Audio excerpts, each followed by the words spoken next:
8 de enero de 2026, el cumpleaños de Aldine Meister, 30 años viviendo en el vecindario de Catalina Foothills en Tucson, Arizona, 30 años conociendo cada rostro, cada vehículo, cada patrón de movimiento del vecindario residencial, donde Nancy Guthrie lleva décadas siendo la vecina que todos conocen como la madre de Savannah, como la autora cristiana, como la mujer que no falta a su servicio religioso ningún domingo.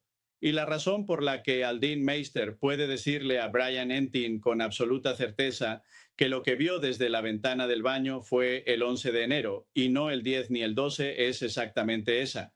Su cumpleaños fue el 8. 3 días después de su cumpleaños, vio al hombre. Esa ancla de memoria, el cumpleaños del 8 anclando el avistamiento del 11, es la evidencia testimonial más verificable disponible en toda la investigación desde cualquier testigo civil. No un tal vez fue en esa semana, no un creo que fue a principios de enero, el 11 de enero, 3 días después del cumpleaños número 86 de Aldine Meister, 3 semanas antes de que Nancy Guthrie desapareciera en la madrugada del 1 de febrero de 2026. Aldine Meister le contó todo a Brian Entin en el episodio del 9 de marzo del podcast Brian Entin Investigates the News Nation. Y lo que le contó es la combinación más completa disponible de evidencia directa sobre el periodo de reconocimiento previo al crimen y evidencia directa sobre el gran error de coordinación del FBI en las primeras semanas de la investigación. Empecemos por lo que Aldine no vio la noche del crimen, porque eso también importa. No estaba en casa la noche que Nancy fue tomada. Llegó a casa a la mañana siguiente y cuando todos en el vecindario se enteraron de que Nancy había desaparecido, salieron a buscarla. Pensamos que la encontraríamos. Pensábamos que tal vez se había caído, que tal vez se había caído. Esa fue la primera hipótesis del vecindario el 1 de febrero de 2026. No el secuestro, no el hombre enmascarado, no el walkie-talkie ni la mochila Ozark Trail. Una mujer de 84 años que no aparece en la mañana puede haberse caído en algún punto entre su casa y cualquier lugar al que caminara regularmente. Eso fue lo que el vecindario procesó como primera posibilidad mientras los investigadores llegaban a la escena del crimen y confirmaban lo que las gotas de sangre en el umbral de la puerta y la cámara Nest del timbre desconectada describían con una claridad que ninguna hipótesis de caída podía sostener. Pero el momento más importante que Aldine Meister le describió a Brian Entin no fue el 1 de febrero, fue el 11 de enero. La ventana del baño, el hombre en la calle y la descripción que el Irish Star tituló en su cobertura del 10 de marzo con las palabras más directas posibles sobre lo que esa descripción representa para la investigación activa, la pista más grande en el caso Nancy Guthrie. Aldine le mostró a Brian Entin la ventana exacta desde la que vio al hombre. La demostración en tiempo real con Brian Entin en la ventana del baño de Aldine mirando hacia la calle que ella miraba esa mañana del 11 de enero, produce el contexto visual más específico disponible para cualquier análisis del avistamiento. La distancia, el ángulo, la línea de vista directa hacia el segmento de calle donde el hombre caminaba despacio con la gorra baja y la postura encorvada. Así que esta es mi ventana en la que me estoy preparando por la mañana y lo vi ahí afuera. No podía distinguir su cara, aunque su gorra estaba muy hacia abajo. Estaba caminando por la calle. Lo vi y estaba como, ese tipo no encaja, ese tipo no encaja. En 30 años de vivir en Catalina Foothills, Aldine Meister solo había visto una vez antes, hace 12 años, a un extraño que le llamó la atención de esta manera, solo una vez en 30 años. Y el 11 de enero de 2026, 3 semanas antes de que Nancy desapareciera, lo vio por segunda vez. Un hombre con gorra baja, encorvado, no en ropa de ejercicio ni zapatos para caminar, en ropa de calle, caminando despacio, mirando la calle con lo que Aldine describió como tomando una buena mirada larga. Y Aldine añadió el detalle que el portal News Nation confirmó específicamente en su artículo del 10 de marzo sobre la historia completa de Aldine Meister. El hombre era joven, no un adulto mayor, joven, lo que corresponde directamente con la descripción del sospechoso del video del Porsche del 1 de febrero que el FBI publicó el 10 de febrero, un hombre con bill promedio, con la cabeza inclinada hacia abajo mientras llegaba al porche, con gorra oscura, con la postura del cuerpo, que el exagente especial supervisor Robert Bringel identificó como alguien que no sabía exactamente dónde estaba la cámara hasta que llegó al porche. La primera vez que ese hombre vio la cámara del timbre de Nancy puede no haber sido la noche del 1 de febrero, puede haber sido el 11 de enero, cuando caminó por la calle con la gorra baja y tomó la buena mirada larga que Aldin Meister vio desde la ventana de su baño. Y la información que obtuvo de esa mirada larga puede ser exactamente la que le permitió llegar al porche el 1 de febrero, sabiendo que había una cámara y dónde estaba, aunque Bringel identificó que tuvo que buscarla cuando llegó. Y ahora el gran error del FBI, el que Aldin Meister reveló en el mismo episodio del 9 de marzo y que el Mirror US tituló en su cobertura del 10 de marzo como los detalles terroríficos de la búsqueda inicial de Nancy Guthrie. El segundo viernes, después de que Nancy desapareció, las 7:30 de la tarde en Tucson. Lluvia. Dos personas en sudaderas negras con capuchas tocando frenéticamente las ventanas de la casa de la hermana de Aldin Meister en el mismo vecindario, diciéndole que eran agentes del FBI. El hombre mantuvo la capucha puesta en todo momento, no habló, casi no habló. Y la mujer hizo las preguntas que la hermana de Aldin describió como las que más la desconcertaron de toda la visita. Querían saber si tenía marcapasos, si querían ver su garaje, si tenía marcapasos.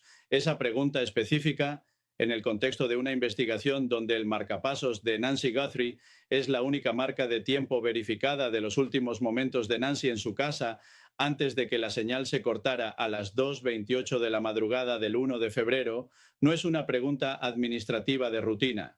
Es la pregunta que alguien que entiende el mecanismo forense del marcapasos como punto de identificación de víctimas haría si necesitara determinar si esa vecina podría ser confundida con Nancy en algún escenario relevante para la investigación, o la pregunta que alguien haciendo inteligencia sobre las condiciones médicas de los residentes del vecindario haría si estuviera construyendo perfiles de vulnerabilidad de múltiples residentes. La sobrina de Aldin lo cuestionó inmediatamente. ¿Estás segura de que eran del FBI?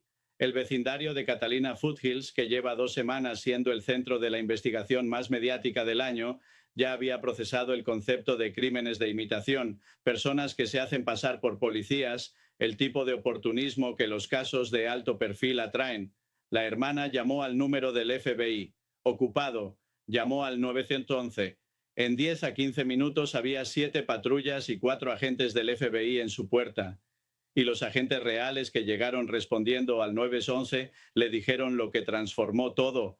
No eran del FBI. Los agentes que respondieron al 911 le dijeron que las 2 personas que habían estado en su casa 20 minutos no eran del FBI. La tomaron una muestra de ADN del interior de la boca, tomaron huellas en toda la casa y estuvieron hasta la madrugada, hasta las primeras horas de la mañana del día siguiente. Luego se fueron y la dejaron aterrorizada sola. A las 3 de la tarde del día siguiente, la llamada que el Mirror US describió como parte de los detalles terroríficos de la investigación inicial. Los agentes del FBI que habían estado en su casa la noche anterior llamaron a la hermana de Aldin con la respuesta más perturbadora disponible desde cualquier institución de aplicación de la ley sobre cualquier operación encubierta, en cualquier investigación de alto perfil. Oh, por cierto, esa mujer sí era agente del FBI. No sabemos realmente quién era el hombre, pero ella sí lo era, así que estás bien. No sabemos quién era el hombre. Esas palabras del FBI son el gran error documentado más específicamente disponible en toda la investigación.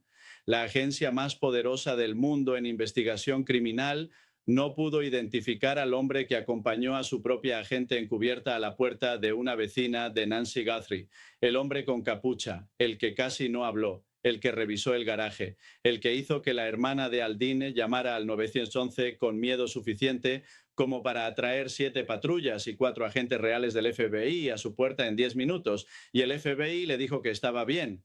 Aldine Meister articuló exactamente lo que eso dice sobre el estado de la coordinación de la investigación en esas primeras semanas. Creo que al principio las dos entidades no se estaban comunicando correctamente.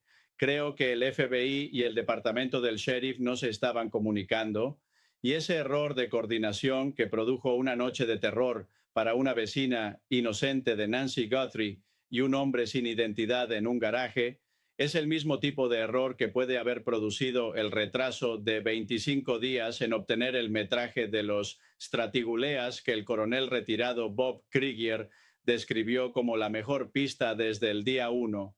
Y mientras ese error es procesado públicamente a través del testimonio de Aldin Meister, la CBS News añadió el 10 de marzo el dato más técnicamente preocupante disponible sobre la evidencia más crítica del caso. Fuentes cercanas a la investigación le dijeron a CBS que existe preocupación de que el ADN encontrado en la casa pueda no producir un perfil usable para comparación en las bases de datos. El laboratorio contratado de Florida continúa analizando las muestras y no ha llegado a una conclusión sobre si son utilizables. No ha llegado a una conclusión.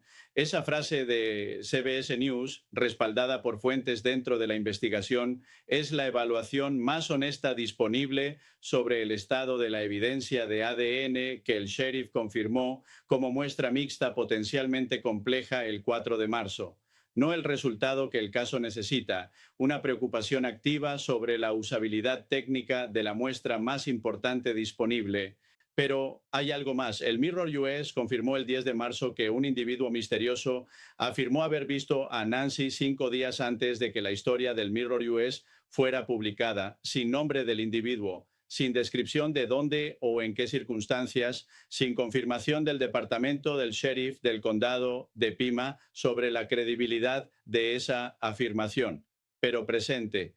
En la misma semana en que Aldin Meister reveló el hombre del 11 de enero y el error del FBI con el hombre de capucha sin identificar. La investigación que el fiscal del condado de Pima confirmó que tiene fiscales veteranos trabajando activamente con el departamento del sheriff, el FBI y la oficina del fiscal federal produce en el día 38 la convergencia más compleja disponible de evidencia nueva, errores institucionales revelados y preocupaciones técnicas sobre la usabilidad del ADN. Nancy Guthrie tiene 84 años, lleva 38 días desaparecida. Aldin Meister vio al joven del 11 de enero desde la ventana del baño, donde cada día se prepara. El FBI no sabe quién era el hombre con capucha en la casa de su hermana. El ADN puede no ser usable, y alguien afirmó haberla visto hace 5 días. $1.200.000 en efectivo, con un PIN de 7 dígitos, para quien sepa si el joven del 11 de enero es el mismo hombre del Porsche del 1 de febrero. Tráiganla a casa.